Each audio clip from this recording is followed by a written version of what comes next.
Good morning, children. Welcome back to the class. So, we are in lesson number 11 and we have finished the chapter. I gave you some fill the blanks and question answers as homework. But many of the children are sending me the homeworks. Make sure that you have to send the homeworks regularly.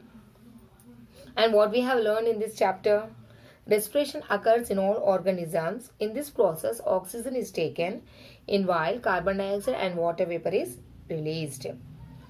So, we have learned about the respiration that happens in all the organisms and how does they take in the oxygen and how does they give out the carbon dioxide and water vapor.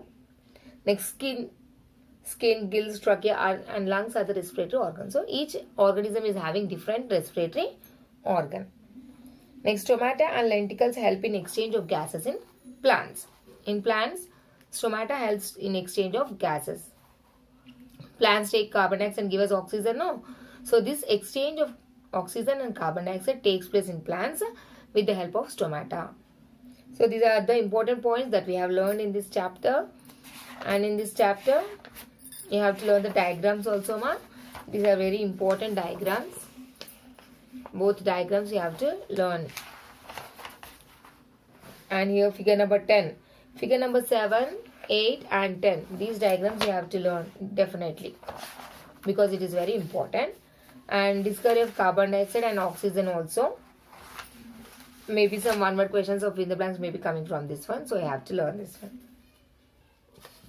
And today's homework is write 6th one, 7th one, 8th one and 9th one question answers.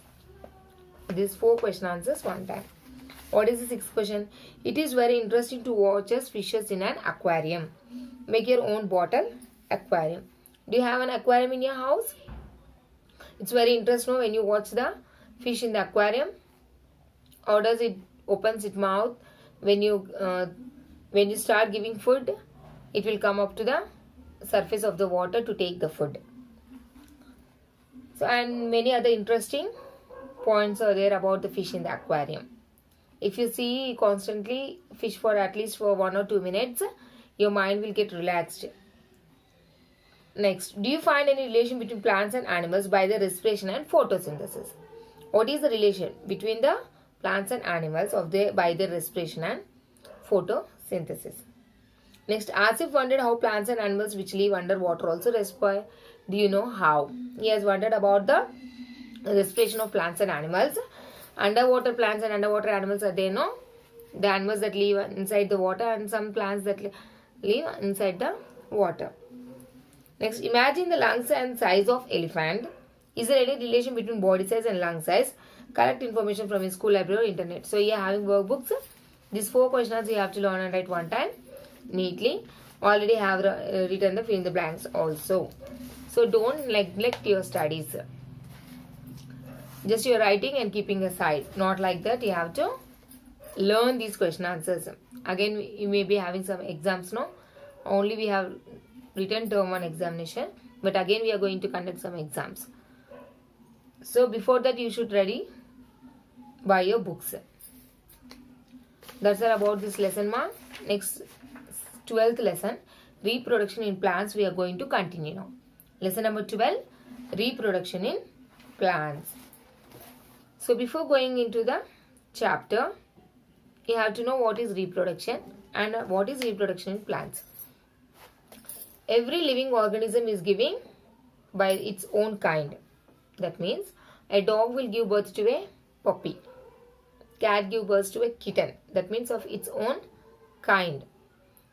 Now we are able to see the tiger and everything. Other animals like lion, elephant, giraffe, zebra, pig, dog, cat. It may be a butterfly. It may be a small insect or it may be a big animal. But this generation is able to see all those animals. Why? Because earlier animals gave birth to the new babies and the process is going on. This is called reproduction. Reproduction is nothing but producing young ones of its own kind. So every animal will give its own kind. Human being, it may be human being or it may be any animal. So dinosaurs have extreme now. They have not given the birth. They have died now. That's why you are not able to see the dinosaurs. This generation is not able to see the dinosaurs. So when the reproduction takes place, you can see the young ones, same species. Now dinosaurs have expired long ago. Now there is no reproduction, so we are not able to see about the species or the families of dinosaurs. Now we are able to see the elephant, tiger, lion. In short period, nowadays the tigers are very less. So if tigers have died, then the next generation cannot see the tigers. In this way, any plant or any animal, because of the reproduction, we are able to see their families till now. Now we are going to learn more about this one. During spring season, our surroundings are filled with the fragrance of flowers. So what is the speciality of spring season? All flowers will bloom. So when they bloom, what happens? We'll get the fragrance of flowers. That means a good smell from the flowers in our surrounding. Almost every plant around has flowers on it, right? Almost every plant will give us the flowers. We see a wide variety of flowers. Then we can see variety of flowers. We have already studied the different parts of plants in class 6. In 6th class, we have studied different parts of the plants. What we have learned in the 6th class about the plants, about the roots, about the taproot and the fibrous root, and the venation, like parallel venation, reticulate venation, and about the stomata. So different parts, what does the stem do, what does the root do. So in this way, we have learned about the plants. Let us write down the names of parts of the plant that we have studied so far. What are the parts of the plants we have studied so far? Leaves, flowers, stem, bud, seeds, fruits, roots, branches, and the veins, leaflet, leaf blade, lamina. All these were the parts we have studied till now. Is there any part that you haven't studied about earlier? Let us see. Do you know which part of the plant gives rise to fruit? Which part of the plant gives rise to fruit? So in some plants, from the flower itself, a fruit will grow. Flowers are usually the most attractive part of the plant. Yes, when you see a plant, automatically our eyes will look at the flower. That means the flower will attract our eyes when you look at a plant, because the flower is most beautiful. Is it not? It's very beautiful and colorful. So it is the most attractive part of the plant. This is also comes in a fill in the blanks or one word question answers. Which is the most attractive part of the plant?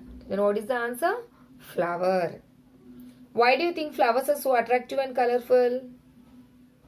Because they are in different colors and in different shapes. As soon as you see the plant, the flower will attract us. What role do flowers play in the plant's life?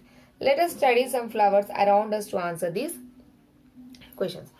Just you know that some fruits arise from the flower and it is the most beautiful part of the plant. But in detail we are going to learn about this flower. Let us do. Collect flowers of, say, datura, China rose, that is hibiscus mandara, cucumber, bottle gourd, triadac, sunflower, epomia, etc. You can see datura and hibiscus, sunflower, and other plants you may not be seeing daily. China rose is called as mandara. Observe these flowers. Are they of the same size and shape? No. All the flowers are not in the same size and all the flowers are not of the same shape. Hibiscus is little big and pink in color and red in color. Right? Okay. Whereas if you take suppose jasmine, it is white in color and small. So like that, and the rose are of different colors and of different sizes. So there are different types of flowers with different colors and shape, size also. Try to draw the flowers collected and write their names if you know them. We shall now study the datura flower.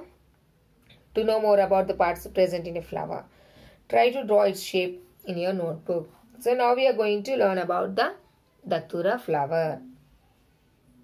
So inside, internal structure of the flower is different, that we are going to see now. Thalamus. Let us hold a datura flower by its stalk. This stalk is green in color and has a slightly swollen head. This is called thalamus. If suppose it was in school, I could have shown you. Okay. Okay, just we learn in the textbook. So, how do you hold a flower? How do you hold a flower? With a stalk. That is green in color. Green in color stalk. And it has a slightly swollen head that is little bit big. This is called as thalamus. It is the seat on which the parts of a flower are present. Now next, calyx. Now let us observe the part that comes just above the thalamus. There is a green tube-like structure called calamus. So for this we need a flower. Actually here I don't have the datura flower, but just imagine it is near our school. So if it is near your home, just take a datura flower and try to find out. The stalk is in green color. This one stalk is green in color. So, and it has a slightly swollen head. Chinna head laga untundi stalk paina. That is called as thalamus. Now above the thalamus there is a calyx. The edges on the part towards the petals have thin leaf-like structures called sepals. So below the flowers there are sepals. Green color sepals. They are just like leaf, but they are very thin. The lower ends of sepals are fused to form the tube-like structure. Remove the tube of fused sepals carefully. What do you see after removing the sepals? So if you remove the sepals, you can see some other part. That is corolla. There is a funnel-shaped corolla.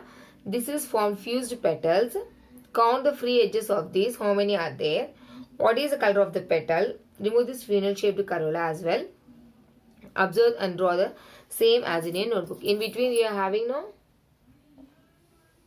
This is called as corolla. Next, androecium. These are the internal parts of the flower. Androecium. After removing the petals, you can see soft, elongated structures attached to these petals. They are called stamens. How many stamens do you see? So these are called as the stamens.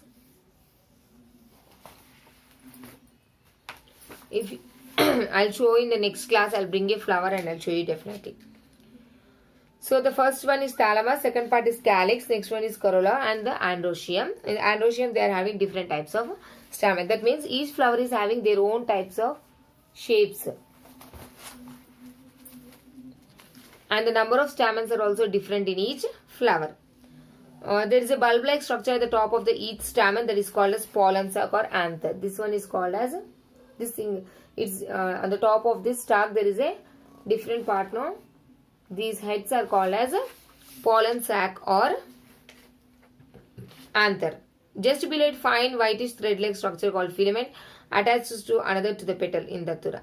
So stamen has an elongated filament and bulb-like pollen sac. How many stamens are there? Stamens of the flowers are together called the male part of androecium. Draw the picture of stamen as seen by you.